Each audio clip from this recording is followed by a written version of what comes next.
This video is sponsored by Skillshare. In the words of the late renowned author Kurt Vonnegut, to practice any art, no matter how well or badly, is a way to make your soul grow. So do it. I believe the world would be a better place if more people discovered their own artistic nature. And fortunately for the world, so does Skillshare. It's a completely online learning community with thousands of classes specifically tailored to unlock the creativity of the human soul. Like one of my personal favorite classes called Find Your Style, 5 exercises to unlock your creative identity by Andy J. Pizza. And for those who already know what their creative identity is, there are tons more classes for stuff like painting, taking pictures, or even editing YouTube videos, you name it. And all of them are completely fun, informative, and free of any ads. The first 1,000 of my subscribers to click the link in the description below will get a free trial of Skillshare's premium membership. So if you want to watch your small steps evolve into giant leaps, don't wait. And now on to the video. Hey everyone, Bandit here. When the most recent trailer for Breath of the Wild sequel dropped, most fans and even the most elite of theorists were left going, what the heck is that? What's with this thing? What exactly is going on here? In summary, what? But that's exactly what makes theorizing so much fun. We were able to see a lot of new things in the trailer, but also a lot of changes to the world of Hyrule that we already know of from Breath of the Wild, which is exactly what I want to cover in this video. And like I said in the last Zelda video on the channel, this subject is way too big for one person to cover alone. So I've called in a friend. Please give it up for the one, the only, the fabulous NintendoBlackcrisis. Hey guys, it's Will. Jordan said I was allowed to say whatever I wanted for an introduction, which, to be honest, isn't the smartest thing to do. You don't just give me this level of power without reaping the consequences. But unfortunately, I couldn't think of any good zonai puns to add in here, so I'm not gonna try and force it. You get it? Triforce? Zelda? Okay. Moving on. I do want to quickly say that my video is going to take a bit longer to make, so in the meantime, you'll have to deal with me here. Well, I did tell him to say whatever he wanted, and he definitely took that and ran with it. Anyway, we've got a lot to cover here, so without further ado, let's delve right into trying to explain all of the changes we see to Hyrule and its inhabitants in the Breath of the Wild 2 trailer. To start off, let's briefly list all the differences that are shown to us in the new trailer, beginning with the end of the trailer and working backwards. Why, you ask? I don't know, that's just how Bandit scripted it. In the final shot, we can see Hyrule Field with the castle levitating in the air due to Ganondorf's handiwork, which is obviously the first major difference from the original Breath of the Wild. Although, in contrast with the original trailer, we can now see plenty of malice emanating from beneath the castle. Thanks to Bandit's footage of the same angles taken from the original game, we can immediately see that the giant Sheikah columns that were present surrounding the castle in the first game are completely missing in the sequel. The Ridgeland Sheikah Tower, visible in the far distance, is missing as well. Also, there is a Bokoblin skull present in the bottom left corner of the frame in the sequel, whereas previously there was no camp skull located there. Backing up to the shot of Link fighting some enemies on the terrain surrounding Death Mountain, this particular angle doesn't show enough of the world of Hyrule to accurately place its location, but we can already tell some differences off the bat. Regardless of where this scene is specifically taking place, due to the characters we see moving around here. On the enemy side, we can see that moblins no longer have horns on the tops of their heads, but now are shown to have some sort of spiky bowler hat looking helmet that they wear. The Bokoblins' horns are also longer and feature even more spikes. On Link's side, we can see that he's apparently somewhere in the Death Mountain area, but unless he chugged a fireproof elixir off screen, he's not wearing any heat protection to protect him from the intense heat of the volcano. This may actually have an explanation though, because if we rewind to the first scene of Hyrule in the trailer, the one that shows Link gliding across the screen with his new paraglider, we can see a lot of new details in the distance. At the beginning of the shot, we can see that the pink leaves of the Deku tree that should be visible on the horizon are actually missing completely. But in its absence, strange blocky rocks are shown kind of sticking out of the ground in the middle of the field. In addition, we can again see that not one, not two, but 3 Sheikah towers are completely missing, including the Akala Tower, which should be extremely visible from this shot as it's supposed to be sitting on top of this summit. Furthermore, the 2 divine beasts, Varudania and Varuta, who sit atop Death Mountain and the Zora's Domain respectively, are also completely missing. And speaking of Death Mountain, it appears that there is no lava flowing from its peak anymore. There also appears to be some sort of giant mass of something positioned between these two peaks here as the camera pans to the right. It appears to possibly be one of the floating islands in the sky, but we can't know for sure at this point. As far as the foreground of this scene goes, in the original game there is a Guardian Stalker here, but no Stone Talus enemy, implying the Bokoblins that have now built a mobile base atop the rock giant may be able to pilot them around Hyrule at this point.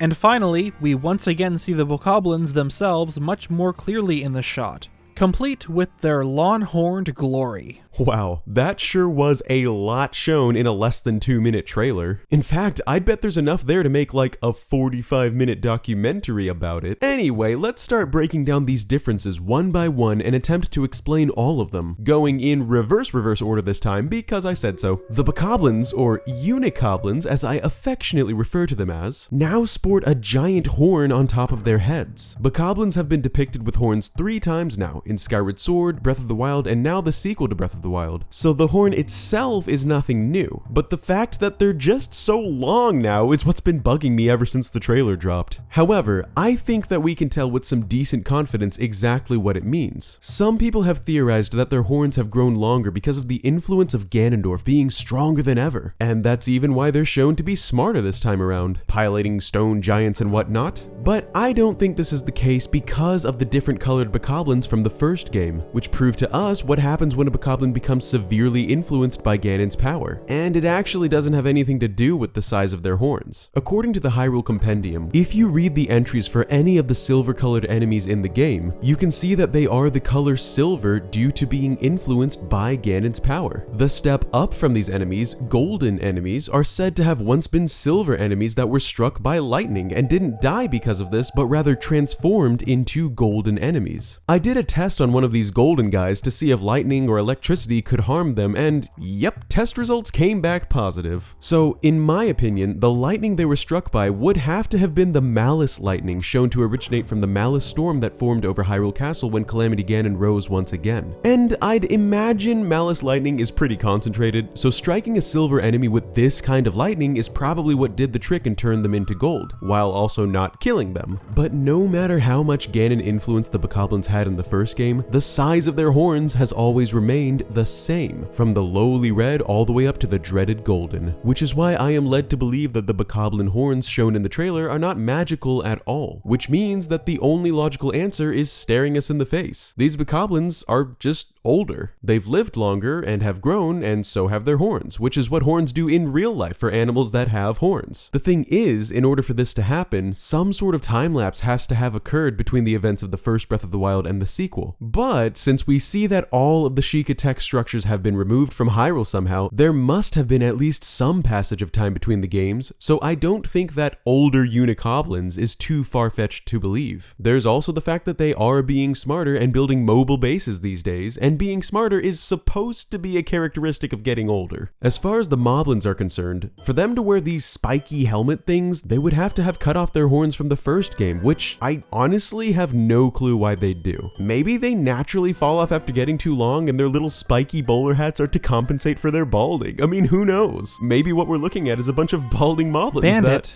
Oh, what? I don't think anyone cares about balding Moblins. But I care about balding Moblins. Well, balding Moblins aside, more importantly, let me just play devil's advocate for a second. You said that the longer-horned Bokoblins have just... Unikoblins. That the Unikoblins have just aged a bit since the first game. But what if the footage we see of Hyrule is actually from the distant past? Like, I don't know, 10,000 years ago or more? Oh, well, actually, I strongly disagree with that statement, and here's why. The last shot of Hyrule that depicts the floating castle shows us a Hyrule that is more or less the same as it was in the first game, complete with the same various structures such as this Hylian brick wall in ruins. Logically speaking, if this was the Hyrule from 10,000 or more years ago, that wall would either just not exist yet or would not be in ruins. To believe that it could exist this way that long ago is just illogical. Also, when we see Link pulling a Mirio Togataf through the ground of one of the Skyrule islands. The zoom-out perspective from the camera actually shows us present-day Hyrule beneath Skyrule, which we know is present-day because we can see the mushroom-like trees from the Hyrule Ridge, and even the windmills from the Tanagar Canyon, the former of which would be smaller or non-existent, and the latter of which would simply not exist yet if this were the Hyrule of 10,000 plus years ago. Good points. There's also the Akala Citadel present in this shot, but I think we've spent long enough on this point. I second that. Get us back on track, sir. Moving on, as I mentioned earlier, literally all of the Sheikah structures have been removed from Hyrule in the sequel, at least as far as we can tell currently. I know some of you may be thinking that it's just a matter of the game's engine's draw distance not drawing in the Sheikah objects from this distance, but game developers have long since gotten over that hindrance of bigger objects that should be visible in the distance of the game world by using a low polygon duplicate object model technique. In Breath of the Wild, any object that's large enough to be understandably visible from a distance has a duplicate low poly mesh that renders instead of the high poly close-up mesh. This uses the same logic that the game engine already uses to determine whether or not to render grass or other smaller objects and particles based on the distance from the individual objects. And I'm going over all of this to state that unless Breath of the Wild 2 is somehow a more poorly developed game that runs worse than its predecessor, the only reason that the Sheikah structures are not present in any of the scenes from this trailer is not that the game engine can't handle rendering them, but that they were removed by some force in-game. The question is, what is that force? In the true ending of Breath of the Wild, Zelda states that there has been a malfunction with Vah Ruta and that it has stopped working. Many have theorized that this is because it no longer had a purpose after Ganon's defeat. For the sake of time, we won't be going into that particular theory in this video, but let's assume that this was true of all the Divine Beasts following the ending of Breath of the Wild.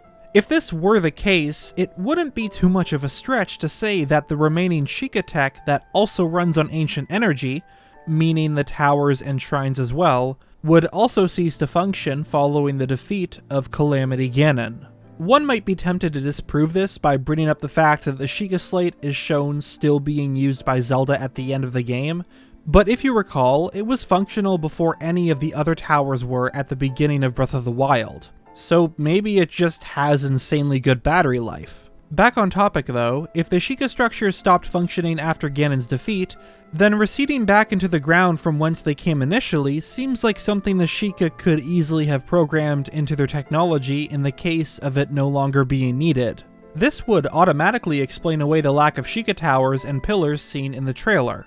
But the Divine Beasts are a bit different since they have, legs and stuff. We don't have much reason to believe that they would bury themselves underground, so perhaps they were moved by something instead. Could it be possible that the princess, upon retaking the throne of Hyrule and rallying the Hylians back to a unified civilization, formulated a research team and slowly but surely dismantled or just moved the Divine Beasts for the purpose of her research? That does seem in line with what Zelda was all about prior to the Great Calamity. And with Ganon's return being classified as something that will always come back given the passage of time, it makes sense that she'd still want to understand how the Sheikah weapons work so she can render them useful for future generations. Very well put. I think that wraps up the missing Sheikah tech very nicely. Now let's talk about the missing pieces of nature, like the lava on Death Mountain or the missing Deku Tree. As far as Death Mountain no longer producing lava is concerned, that could simply be due to Link having calmed Vah Rudania in the first game, which may have led to the volcano calming down long enough to the point to where the air is livable around it, like most of the dormant volcanoes in our own real-life world. As for the Deku Tree though, the fact that it's missing is very interesting indeed. See, we already went over how we know this Hyrule is present/future day Hyrule and not the Hyrule of the past, meaning it's not probable that this is simply before the Deku Tree sprouted fully. That means something moved it. Again, unless the draw distance is just really bad in the sequel. As NintendoBlackCrisis mentioned in his analysis video, Ganondorf has a history of attacking the Deku Tree. Actually, an Ocarina of Time, he kills the Deku Tree. Since he's apparently free now in Breath of the Wild sequel, and since the Deku Tree now plays a larger role than ever in guarding the Master Sword itself, as Nintendo Black Crisis stated, Ganondorf has every reason to go after it. But as he also mentions, it could also be missing due to having risen into Skyloft, possibly to escape from Ganondorf's attacks. Since we can't see very clearly in that direction in the trailer, there's no way of telling whether it's just the Deku Tree missing and the rest of the Korok Forest is there, or there's now just a giant crater in the ground where it all used to be. But no matter what we speculate, it's always centered around Ganondorf's revival and his probable assault on the Deku Tree. The last thing we'll cover in this Differences Explained video are the strange blocky rocks that are sticking out of the ground in this shot. Now, personally, I am a huge fan of the notion that they are fallen blocks or pillars from Hyrule above. I mean, they're new to this game, and their blocky design resembles the pillars present in this dungeon that Link is rapidly trying to fill with fire, and the islands of Hyrule are also filled with blocky designs for the grounds and buildings. Given that they were not present in the first game, and they mimic the designs of all the weird Hyrule stuff in the trailer, I'd say saying these blocks here are fallen from Hyrule is about as clear-cut a speculation as we can get. What do you think, Mr. Crisis? Yeah, I think we just about covered it all. Well, awesome. And hey man, thanks again for helping out with this one. There's just so many possibilities with everything we've been shown, and it really helped that you were here. Thanks for having me on again. I have to say that I'm very excited for this game. Quick reminder that the collaboration over on my channel will be uploaded in a couple days, so stay tuned for that. We'll be talking about who may have been responsible for the Sky Ruins. Now, if you'll excuse me, I think I just saw a zonai swirl outside. Best of luck with checking that out there, man. I wonder what he's gonna think when he replays Wind Waker and realizes that there's a green zonai swirl present every time a dialogue box is open. Anyway, huge thanks to everyone for watching, and a humongous thanks to my amazing Bandit crew, who are the reason that I can make these videos with the amazing people that I make them with. If you watching are interested in getting your name up here, having a hand in making these videos, and helping me buy chicken nuggies for my tummies, then please feel free to click that join button below or follow the links in my description for my Patreon and merch pages. Also down there are the links to my social media pages, so come follow me on Instagram for some random nuggets of happiness and geeky Zelda stuff. Or, you know, just whatever I feel like. As always, I hope you have a wonderful rest of your day. This is MaskedNintendoBandit, signing out and looking forward to seeing you in the next one. Peace!